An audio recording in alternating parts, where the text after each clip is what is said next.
let's say I want to recognize Katya.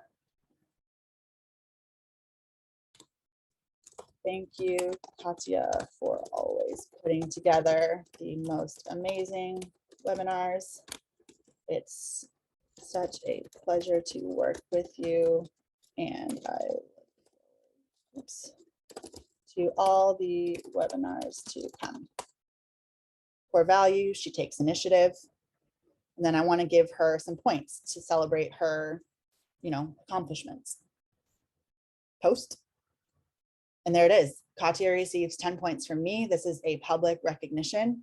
And you can create your own versions of recognition if you want it to be more private or more focused. But this is one that we provide you out of the box. That's a company-wide give recognition experience.